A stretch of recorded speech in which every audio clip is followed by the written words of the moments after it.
We are called to love our enemies. We have a lot of enemies, right? A lot of time we don't want to love our enemies. It's like, you know what? You deserve what you get. That's our attitude sometimes. You deserve what you got because of your attitude, because your attitude stinks. You know what? We need to love our enemies. Jesus says in Matthew 5:44, but I say to you, love your enemies, bless those who curse you, do good to those who hate you, and pray for those who spitefully use you and persecute you. Love your enemy by what? By praying for them, by blessing them. You know what? They might be going through it. Your next door neighbor, they might be going through it. You know, maybe they lost someone in their house, you know, in their household. You know, you just going over there with a case of water or maybe a cake or something like that, it's going to break that person down because you are loving on them, even though they've been hard to you. Just show the love of Christ to people. Love on them. This type of love is from the Greek word agape, which is active goodwill. Agape love is selfless, sacrificial, it's unconditional. It's unconditional love.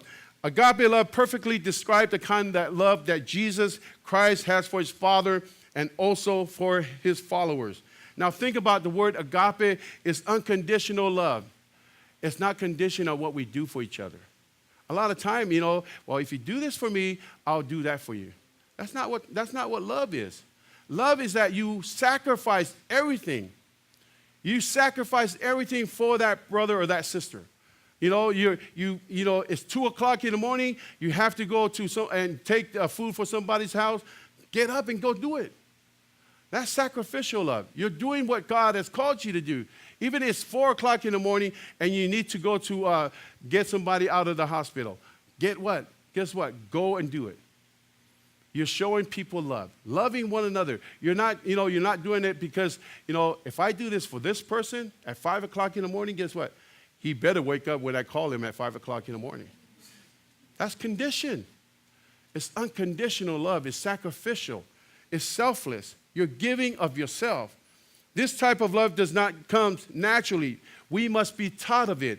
And Paul says to the church in Thessalonica in chapter 4, verse 9 in 1 Thessalonians, but we don't need to write to you about the importance of loving each other, for God himself has taught you to love one another. God himself has taught the church in Thessalonica to love one another. That's what we are to do, loving one another according to the will of God. This type of love is something that we must pursue or we will not have it. See, the world does not have this type of love. The world doesn't have it. You know it because you read the Word of God. You know it because you've been studying the Word of God.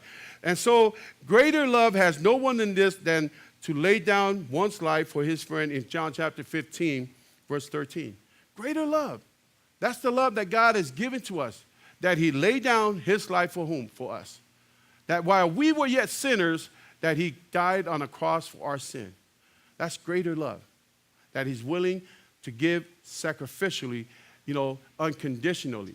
Can you imagine Jesus said, you know, had a love that is not unconditional? He just kind of looked out and go, well, you know what, people, if you guys take me out of this off of this cross, I'll love you guys. No.